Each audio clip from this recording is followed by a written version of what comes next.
Good afternoon, our dear viewers. Welcome to the Women's Voice, a platform for women rights initiative where we discuss various issues affecting our societies and communities.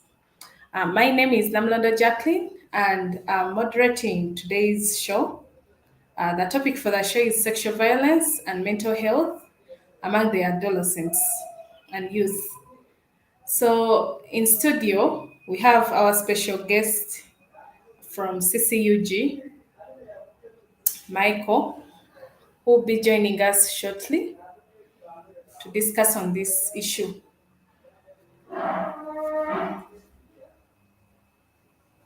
So, research suggests that an association between sexual violence and a range of mental health problems, including post traumatic stress disorder, depression, psychosis, substance abuse problems, and also demonstrates that a high proportion of people in contact with mental health have experienced sexual violence.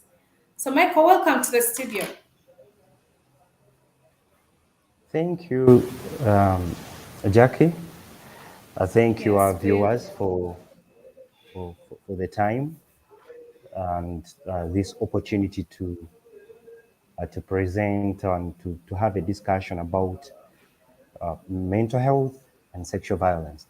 My name is Nanglu Michael. I work with Community Concerns Uganda Initiative, a social worker, and I'm also a researcher about sexual violence and mental health. Thank you for hosting me, Jackie.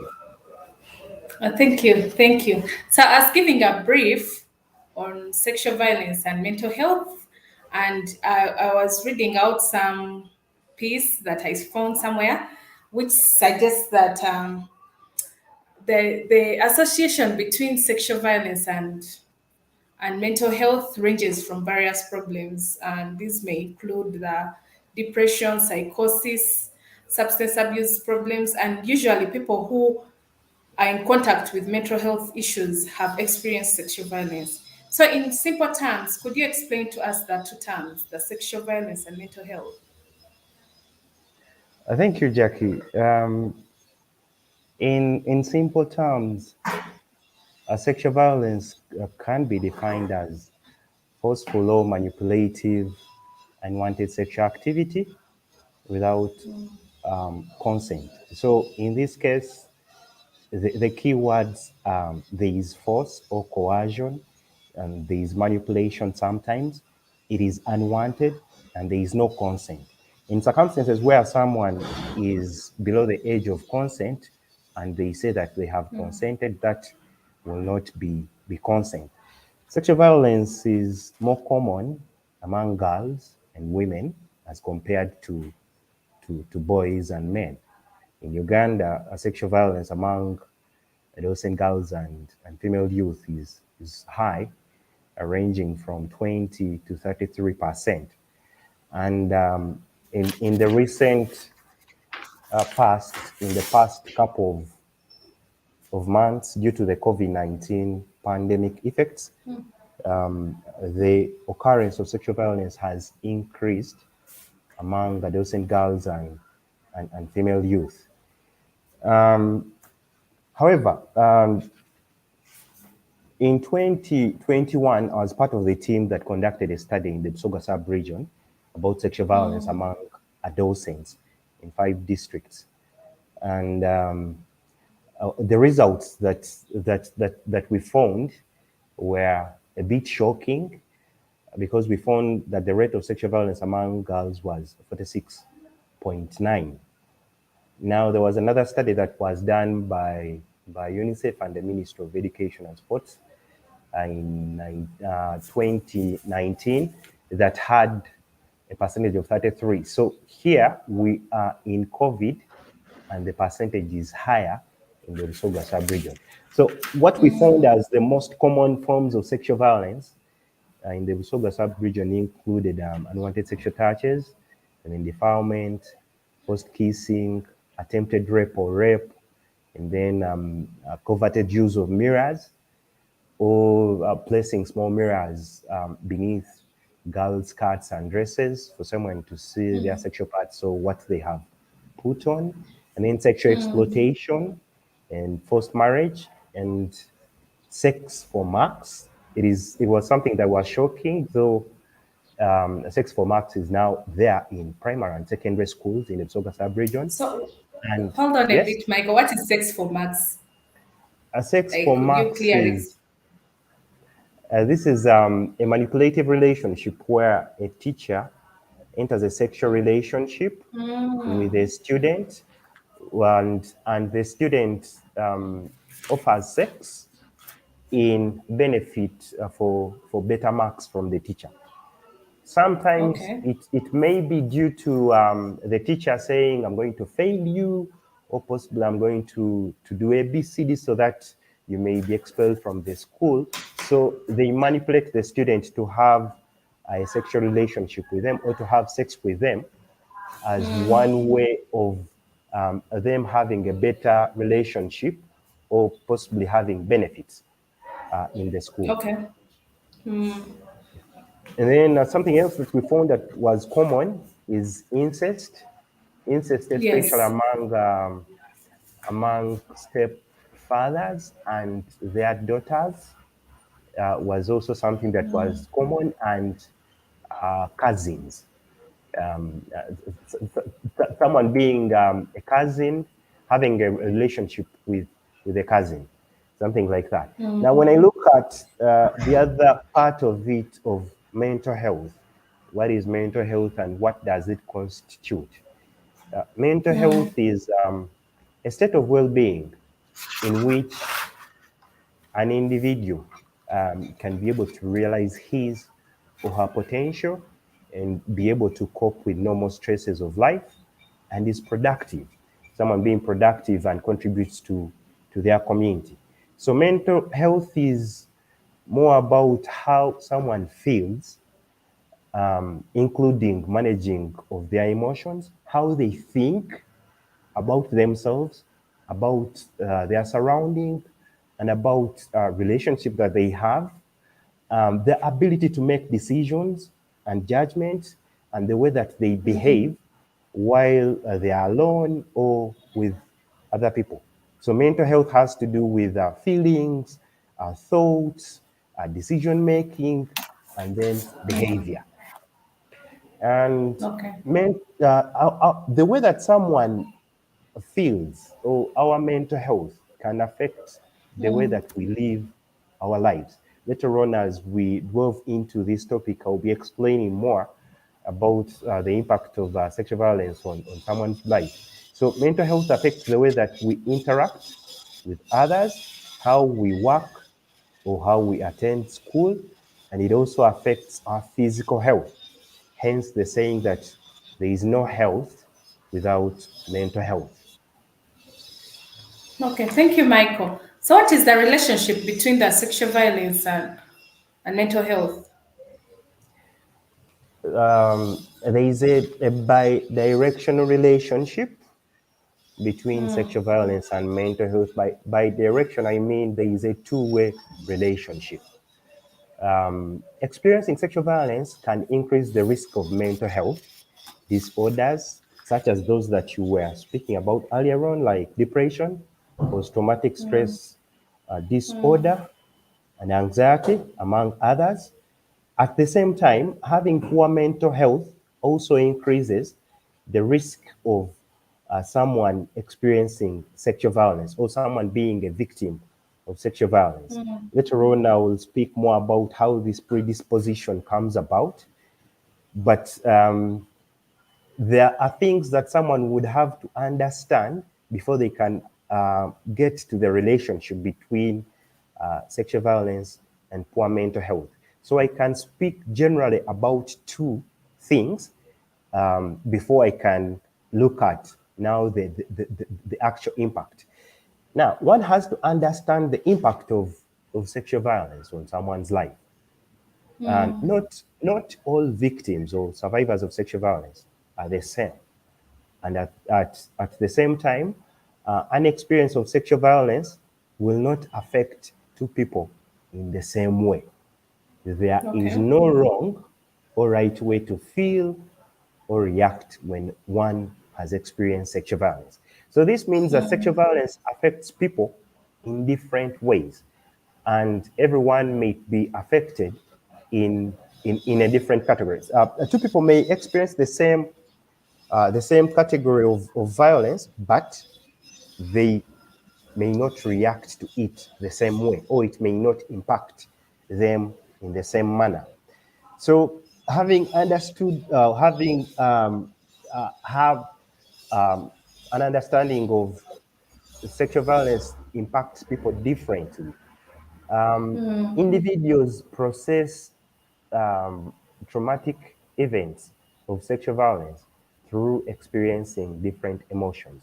So, sexual violence leads to trauma, or what someone can say as a painful emotions or thoughts and feeling, that it does affect how someone feels, how they behave, and their physical responses, which may appear, disappear, and reappear.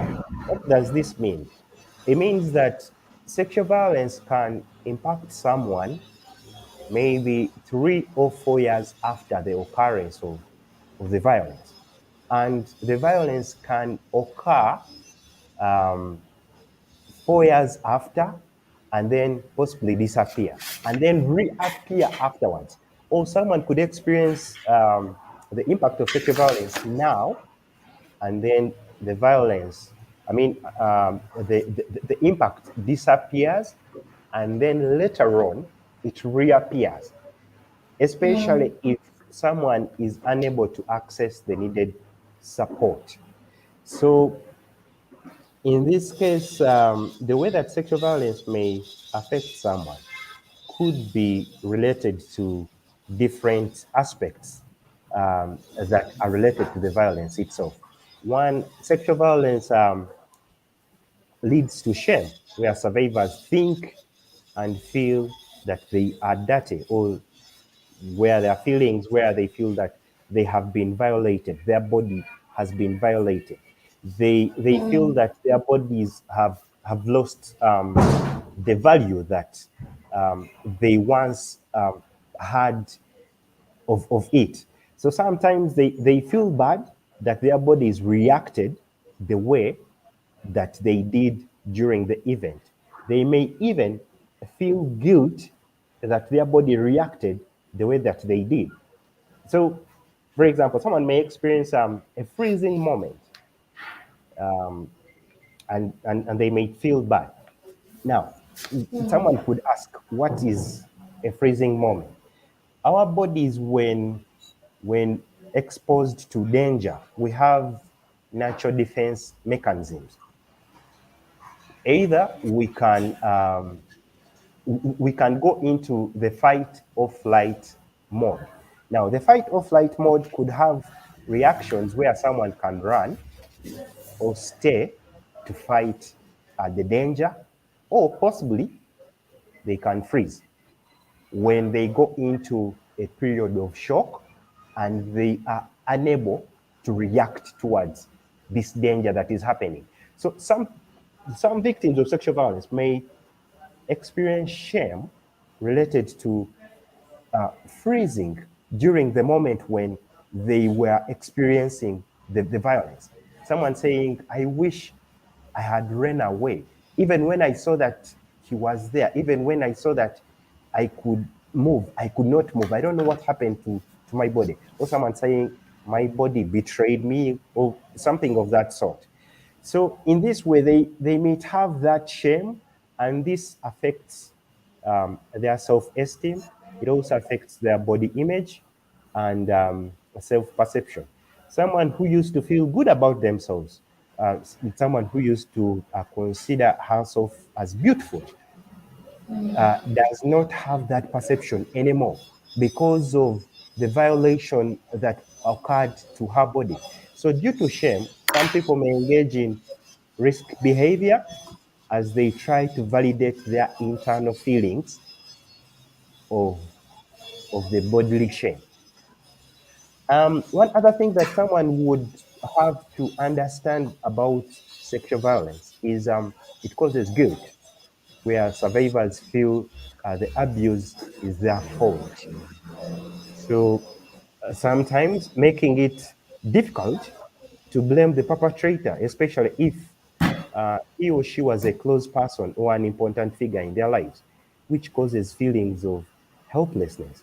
For example, a girl who is raped by her father may feel guilty that she did not stop the rape event and led her father to rape her. So she may feel like she she is the reason why her father was raped. I mean, she's the reason why the rape incident occurred. So she starts blaming herself for what occurred.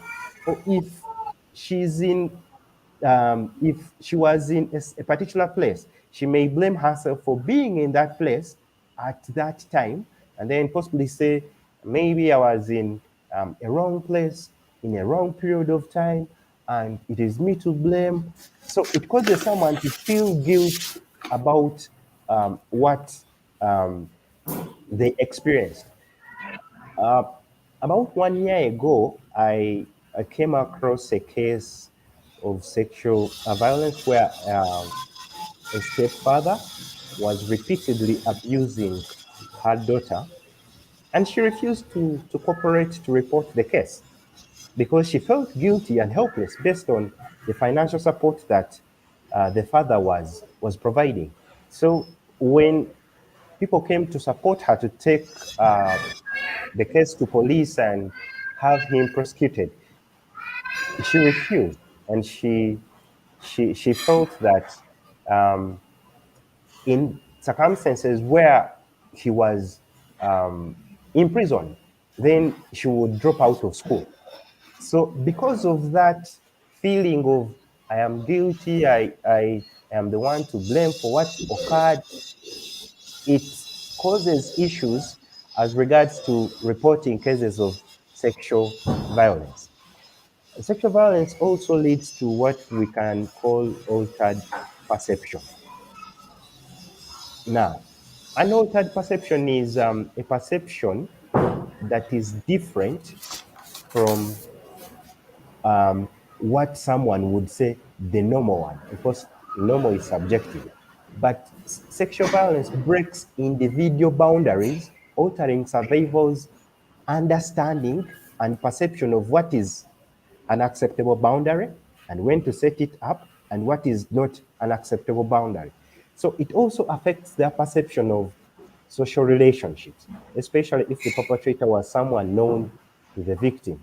For example, a teacher and a female student. So there is that alteration of the perception. So someone has a different view of themselves, a different view of social relationships, a different view of how people behave in relationships, and that alteration of the perception causes issues in the short and the long term.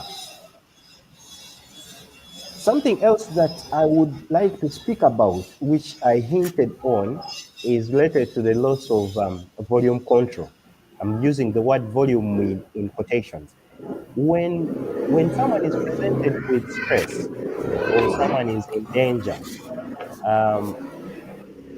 someone's body has a biological built-in defense mechanism that is triggered by the sympathetic central nervous system called the fight or flight. So the nervous system has, the central nervous system has two types of defense mechanism. It has the sympathetic and then it has the parasympathetic. So in this case, the sympathetic is the one that helps you to evade danger, to run away from danger. The parasympathetic is the one that relaxes you after that danger is gone. So how does now the volume control come in? The central nervous system is an automatic system. Like I said, it has two systems, one that is sympathetic, one for evading or defense against danger, and then the parasympathetic that is related to relaxation. The sympathetic is the one that we need to defend ourselves against threats such as sexual violence. Sometimes someone who has experienced sexual violence may have issues if their body takes a longer period of time to go into the parasympathetic mode, because these two systems have to work with one another. Like symptoms of someone being in a sympathetic mode, you have you have the sharpened vision, your heartbeat increases, you have surprisingly more energy at that time, and there's reduced reaction towards pain at that moment.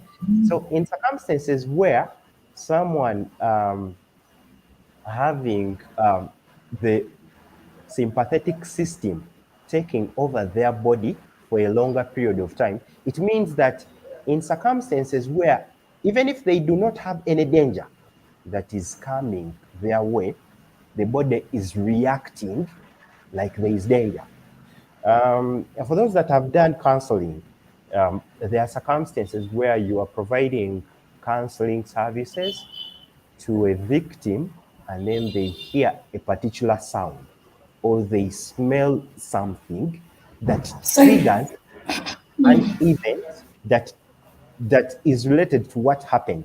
Something that you would call is normal, for example, maybe a child crying or someone banging the door, and then the reaction is more than what they should have reacted, because the sympathetic part of their central nervous system is still working.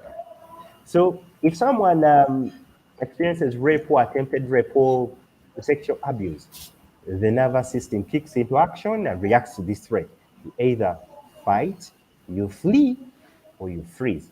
So in most cases, people experiencing sexual abuse like rape might freeze or they might have freeze reactions. However, in circumstances where the threat is continuous, now during the COVID-19 pandemic, when we had the lockdown, there were many cases where people experienced repeated abuse. Someone having abuse today, tomorrow, the other day, because one, they have nowhere to report because possibly the phone has been confiscated, and the police that they would have reported to is doing something that is all their efforts are engaged towards control of COVID-19. The organizations that would have provided support are also closed all their mobility restrictions. So because of that, they experience repeated abuse.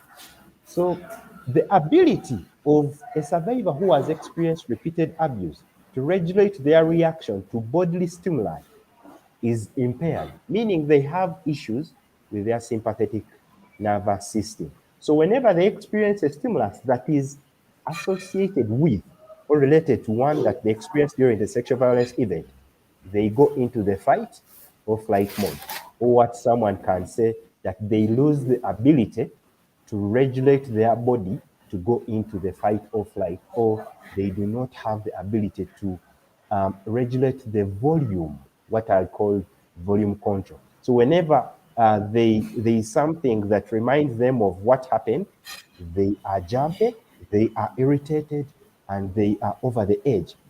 This is associated with post-traumatic stress disorder, where survivors exposed to places, people, or objects which remind them of the abuse get bodily reactions similar to the sexual abuse event. One other thing that I would like our viewers to understand about sexual violence is its impact on memory impairment. So sexual violence impacts on our ability to form long-term memory. During a traumatic experience like rape, one might experience immense fear, which affects the functioning of the hippocampus, which supports the encoding of short-term memory and storage into long-term memory. So our brains are made of a part called the hippocampus. The hippocampus is that part that encodes or translates information that comes into our bodies from our eyes, skin, nose, translates it and then is able to store that information in the short and the long term. In circumstances where someone has experienced sexual violence, they undergo a lot of fear. So this fear affects the ability of the hippocampus to be able to function well. So this leaves the survivors with an inability to remember all details related to the To the sexual event. violence. Yes. So you go into a situation where you want to remember, but you are unable to remember because the brain had an impairment during that period that it was not able to store the information or the experience that was happening to you, or even in the short and in the long term. So someone is unable to provide details of what happened to them. Of course, this causes a lot of issues in the short and in the long term.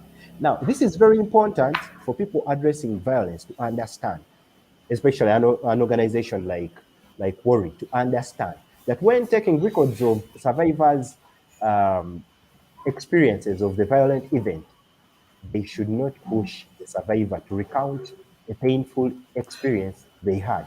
Because sometimes that memory is not there. There is need for agencies like the probation and social welfare officers, the CDOs, the NGOs, and the police to have an understanding and acknowledge that at times the survivors have no recollection of the experience they went through. It may seem Michael, very, let me ask something about that. yes, Let me ask something about. So when it happens that someone has lost this memory, and let's yes. say we are in the process of maybe court, like this is the witness. How does this person get justice? Is there a way, or is there hope that this memory would come back? Most times the memory is often impaired when it is being constructed, when it is being stored in the brain.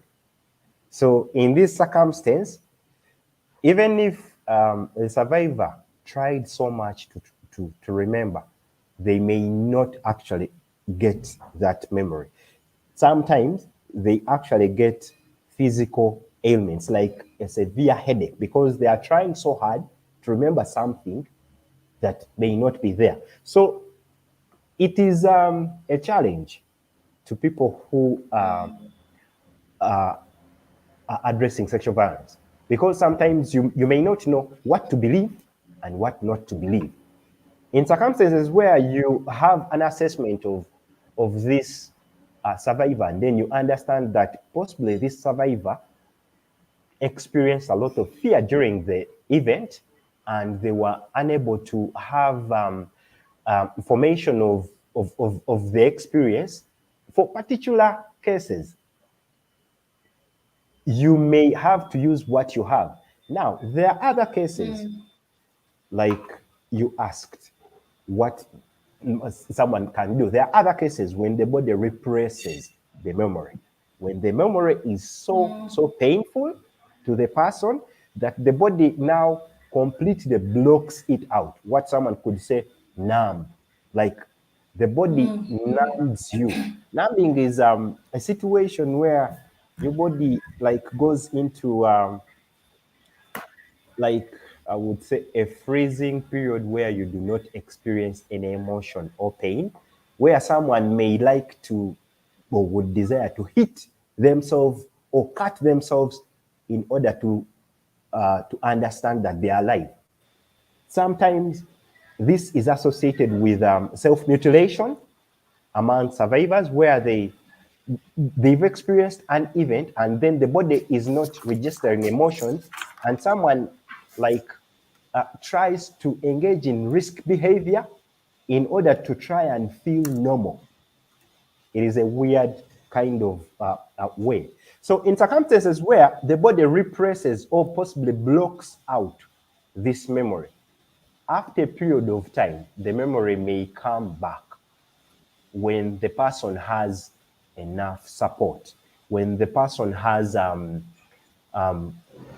like there are supportive people around that person, and then this person is being encouraged, not this pushing, but being encouraged to try and remember the event in a way that is not trying to push them. In circumstances where they feel like it is so painful for them to remember, then you could let them to possibly pause and move on and wait for another event. Now, sometimes this memory may be triggered by something that is associated with what happened during the event. For example, someone,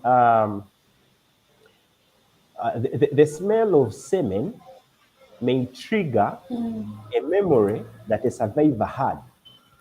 And this memory may have been blocked during a period of time. And after exposure to the smell of semen, the memory comes back. I don't know whether that makes sense. Yeah, you're making sense. Yeah. So in this circumstance, it is a challenge to people who are trying to address sexual violence, because this is, you're dealing with a human, and you're dealing with someone's brain, and they're trying so hard to remember what happened. So in this case, a little bit of patience is very, very important to exercise. So when we go back to the definition of mental health, where I indicated that it is about how you feel, think, make decisions, and behave, we can say that sexual violence affects several facets of a survivor's mental health. I'm going to speak about this in detail later on. And the second part of it that I wanted to speak about, it relates to stigma and social support. So in this case, stigma is associated with sexual violence. And when someone is experiencing stigma, there are higher chances of them not getting the needed social support. For starters, social support is a buffer against life stressful experiences. So having a social network of friends who often share with you or confidence significantly lowers the impact of stress. Now, as compared to men, women like need more social support, or they are socialized to utilize social support more to address stressful events. Culturally and socially, women are trained to pay attention to other people and be supportive. They're also trained to be more expressive of their feelings, and they encourage and allow to cry, and they also encourage to share their problems. So it is very common to find a group of girls or women sharing life experience. Now, for men and boys, we share non-personal stuff like football, Yeah. things like that. So since childhood, men are often not encouraged to seek social support for intimate issues such as sexual violence. That has um, a big hindrance to men reporting sexual violence, because I mean, who will even agree that you have been sexually violated? You're a man. And how do you share that I've been sodomized or coerced to have sex? Will you be considered a man? That is how society has been like shaping us. So in the face of sexual violence, adolescent girls and young women are less likely to share this shameful experience of violence meted upon them. So those that share are often provided negative social support in form of discouragement to report. So someone is told, you deserved the violence. You were not looking at the man properly. You looked at them so seductively. You will destroy the Or image even of. how you were dressed. Uh-huh. You were dressed in a way that was inviting the perpetrator to to abuse you. So because of that, you, it is like you are justifying the reason why someone should experience or experience the violence. So in this case, women and adolescent girls, like I said, require more social support than men during an event of stress like sexual violence. So why would this be important to remember? Because women and girls more than men and boys are genetically predisposed to depression, one of the most common mental health disorders associated with sexual violence. So genetically, women are more predisposed to sexual violence. So it is very, very important that they get the necessary social support. So I would say, in summary, sexual violence affects several aspects of mental health and well-being, and its stigmatizing nature makes it even harder to access social support, which might help avert potential mental health disorder. Therefore, there is a strong, significant relationship between sexual violence and mental health among adolescents and youth. So, Mike, I have a question. You had earlier mentioned, like taking Yes, you back to the relationship between sexual violence and mental health. There is when you mentioned that this thing can happen, like the events. Let's say that trauma can come back like after a while, like after 4 years, like every after yes. 4 years it's happening. Is it that something has triggered your memory to to go back to that time for it to Yeah, happen, to concurrently happen, like it's not constant, but after a certain period of time it comes back? I would say yes, and it has two explanations. One of the explanations is if someone is unable to get the support that they need, so they experience a mental disorder, but they don't get the support. Possibly, they try as much as possible to function the way that they should, and maybe possibly I would say they have a chronic disorder, but it has not been diagnosed. Eh? For example, someone having a physical illness, but it hasn't been diagnosed, and you live on normally. Eh? But of course, you have some things that may trigger or bring about um, like an event where you break down. So sometimes, if survivors are unable to get the support, they may have a life event that may trigger this that may trigger this trauma, and then it becomes into a fully blown mental health disorder. Or possibly it could also occur if someone has experiences support, like a survivor gets support, and then 2 or 3 years, something else happens and they relapse. For example, someone who has experienced depression may relapse after 1 year, because the relapse comes after someone has healed for at least 1 year. And if they relapse after 1 year, possibly another thing has brought about the reoccurrence of a mental disorder that was attributed to sexual violence. So someone gets depressed because of being raped, they get support. 1 year after, possibly they are robbed, and then it reoccurs. What do I mean? I mean mental health disorders, for example, depression, can reoccur.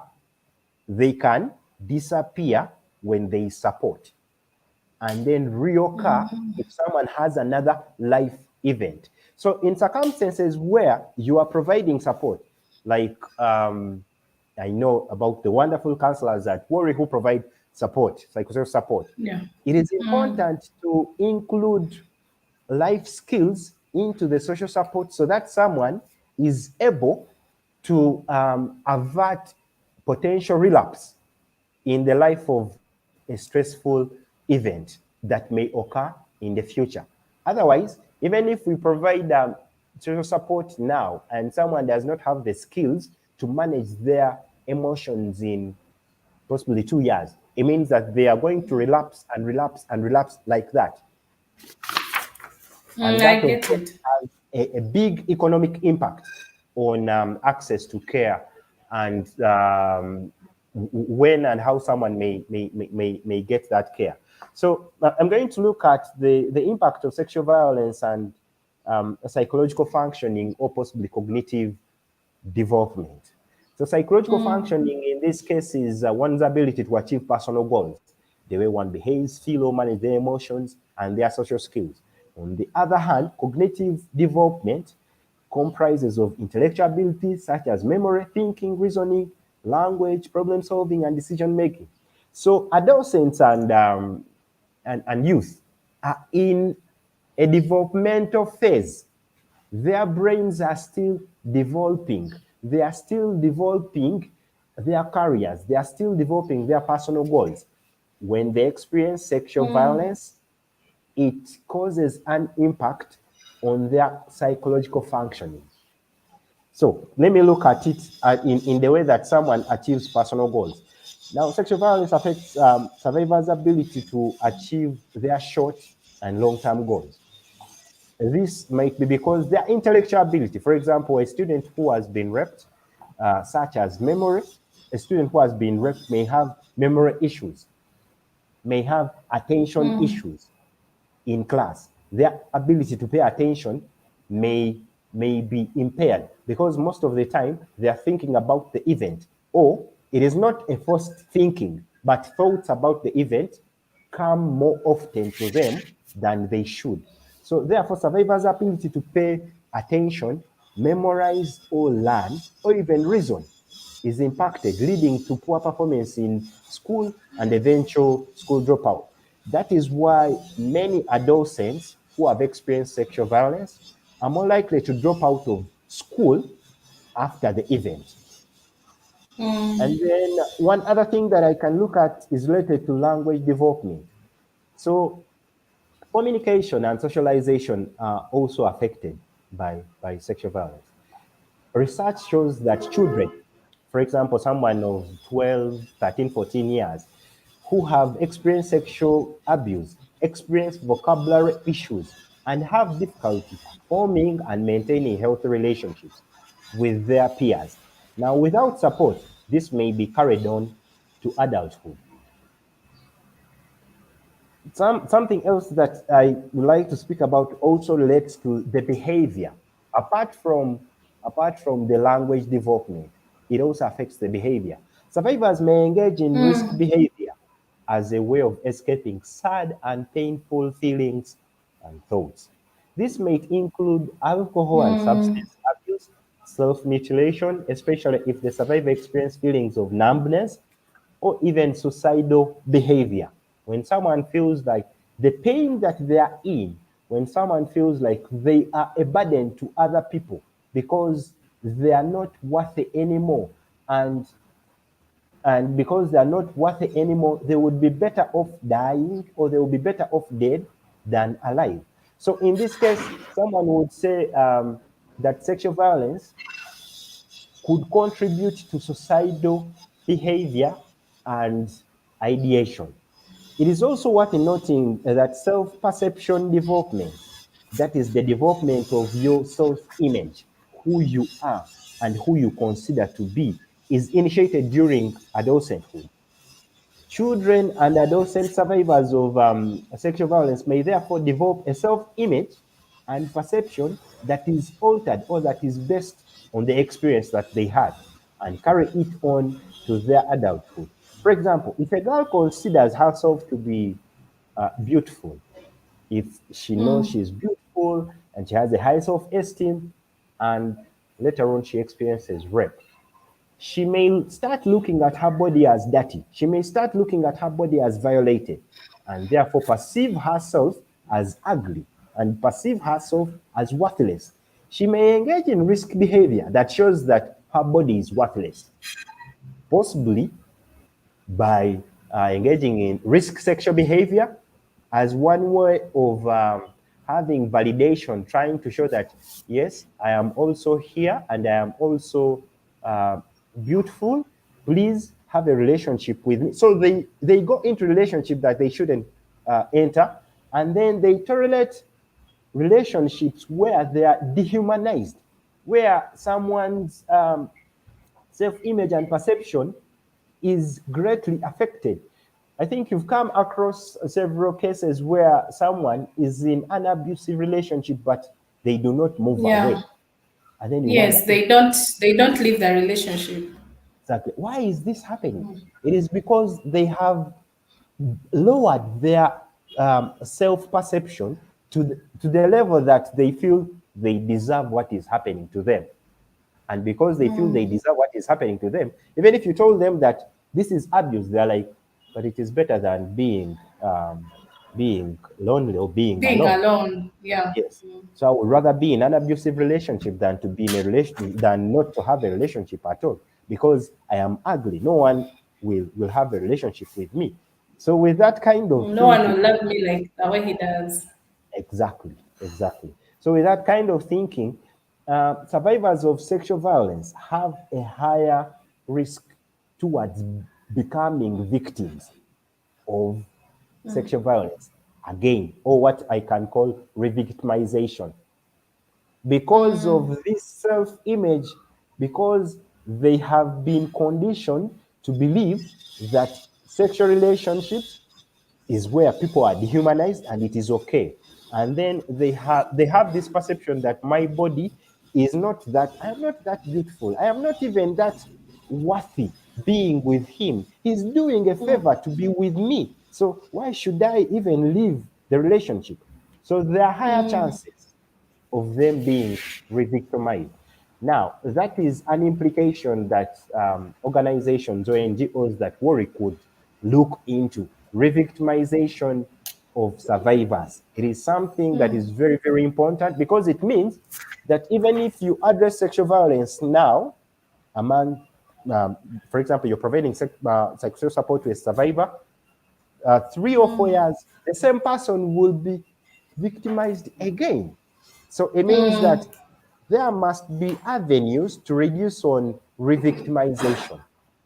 It could be something that you could think about as an institution, although not so many organizations are undertaking it, especially in the Soga sub-region, but it is important, because if we do not try and prevent re-victimization, then it means that it would be, I would say, we would repeat the same cycle.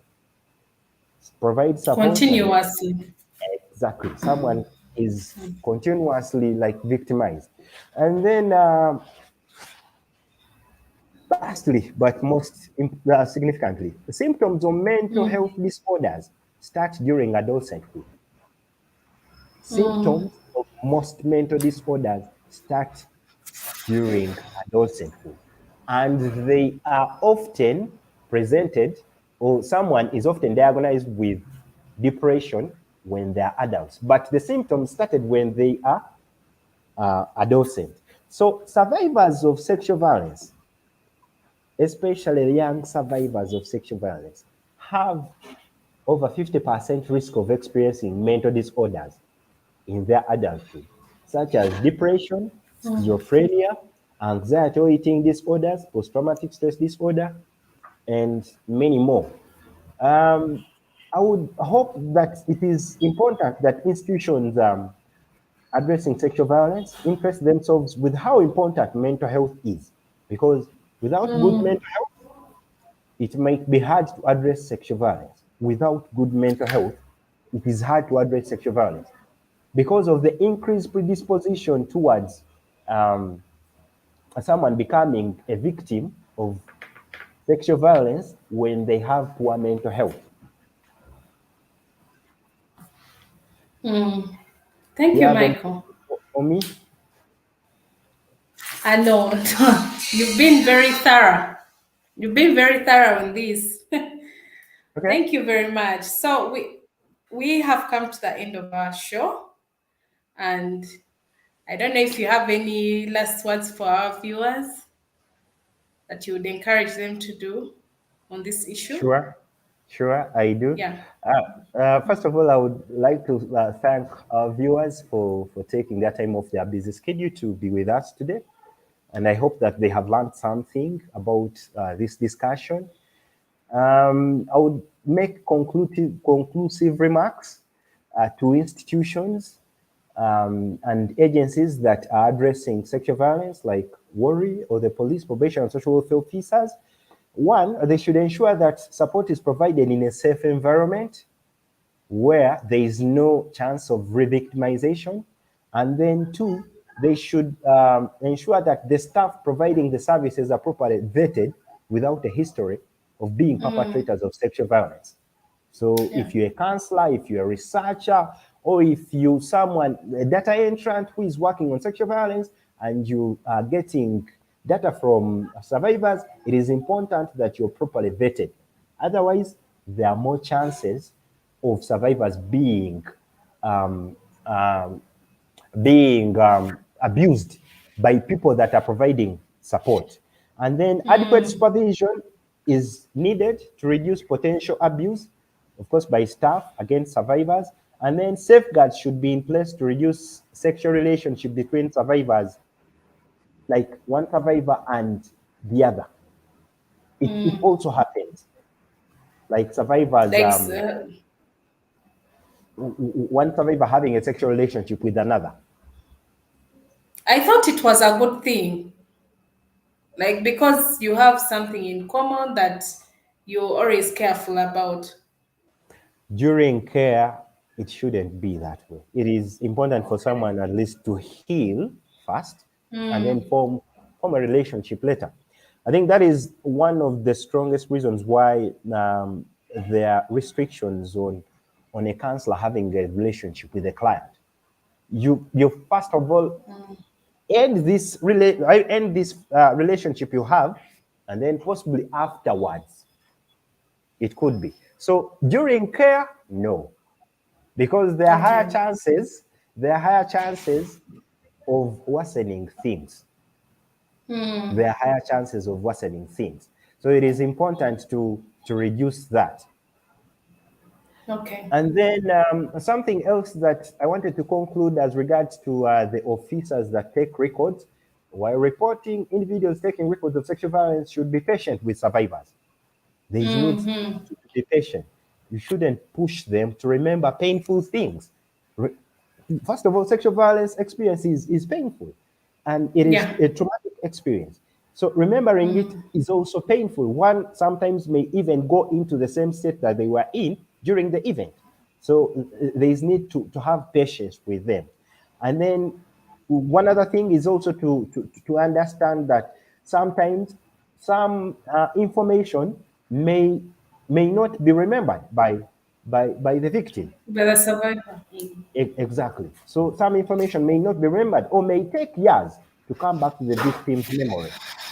So this is also important for institutions that are addressing um, sexual violence. That is all that I had. Thank you very much for hosting me. Hope to have another. Yeah.